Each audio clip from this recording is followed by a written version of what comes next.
Karate மாஸ்டராக இருந்த சீசிங் ராஜா பிரபல ரவுடியாக உருவெடுத்தது குறித்து இப்போது பார்க்கலாம். ஆந்திராவை பூர்வீகமாக கொண்ட நரசிம்மன் அங்கம்மா தம்பதியின் மகனான ராஜா சென்னை கிழக்கு தாம்பரத்தில் வசித்து வந்தார்.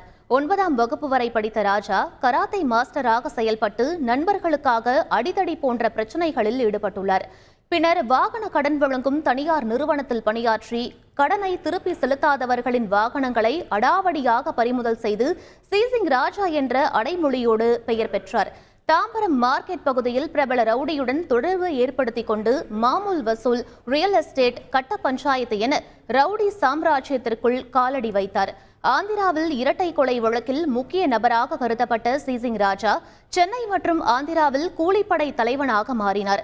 இவர் மீது 5 கொலை வழக்குகள் உட்பட 30க்கும் மேற்பட்ட வழக்குகள் உள்ளன. 5 முறை குண்டர் சட்டத்தின் கீழ் கைது செய்யப்பட்டார்.